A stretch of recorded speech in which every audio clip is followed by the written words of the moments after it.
हमारे जिला परिषद के चेयरमैन सुरेंद्र राणा जी, वाइस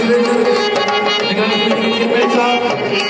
माननीय मुख्य अतिथि जी के द्वारा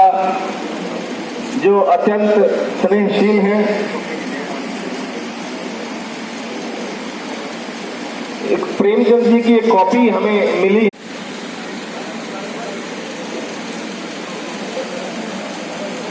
दीप प्रज्वलन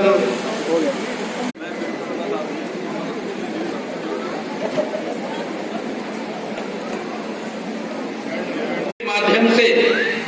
जो श्रमिकों को सरकार के द्वारा 24 योजनाओं का लाभ मिलता है, उन योजनाओं का लाभ आप तक पहुंचाने का काम हमारी सरकार बखूबी कर रही है। मैं आपको बताना चाहता हूं कि हमारी माताओं का, बहनों का जब 2014 में देश के यशस्वी प्रधानमंत्री आदरणीय नरेंद्र मोदी जी को आशीर्वाद मिला और वो जब लोकसभा के अंदर गए, लोकसभा के अंदर जाकर के सेंट्रल हॉल के अंदर उन्होंने अपना भाषण दिया, तो उन्होंने अपने प्रथम भाषण के अंदर ये बात कही थी कि मेरी ये सरकार ये गरीबों को समर्पित सरकार होगी, जो भी योजना दिल्ली से चलेगी उसका लाभ सीधा सीधा गरीब तक पहुंचेगा। और उसका परिणाम ये निकला। मैं आज आप लोगों के बीच में बताना चाहता हूं कि पूर्व के प्रधानमंत्री जो एक नारा दे करके जब इलेक्शन आ जाता था, इस प्रकार का नारा देते थे कि हम गरीबी हटाएंगे, परंतु गरीबी नहीं हटी, गरीब को और गरीब किया, उनकी योजनाओं का लाभ उन तक भी नहीं पहुंच पाया, और तो उनके जीवन में क्या सुधार करने की बात थी। 4.5 वर्षों के अंदर उन बातों के ऊपर नरेंद्र मोदी जी बिल्कुल खरा उतर रहे हैं। और मैं आपको बताना चाहता हूं कि उसका परिणाम यह निकला कि पूर्व के प्रधानमंत्री जिनको हम चुन करके दिल्ली के अंदर बैठाते थे, जिनको चुन करके हम चंडीगढ़ बैठाते थे, वो लोग दिल्ली बैठ करके ये बात करते थे कि मैं दिल्ली से 1 रुपया भेजता हूँ और नारायणगढ़ में जाकर के वो 15 पैसे लगता है, 85 पैसे पता नहीं किसकी जेब में चला जाता था, लोगों तक लाभ नहीं पहुंचता था।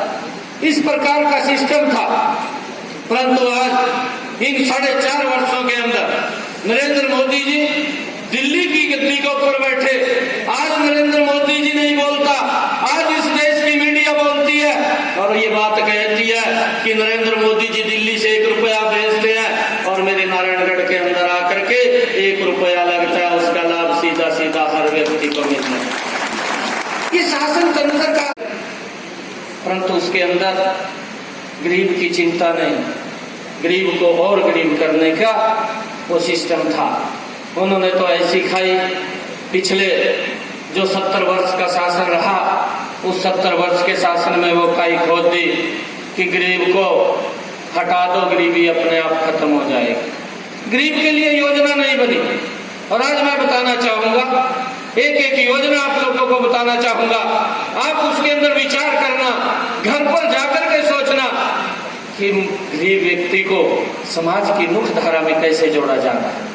उसके ऊपर चिंता की जा रही है। अगर आज से लगभग 70 सालों की आजादी के अंदर भी आज हमें कई सुविधाओं के लिए संघर्ष करना पड़ता है। अभी आप लोगों ने देखा कि इन 70 साल की आजादी के अंदर मैं आपको बताना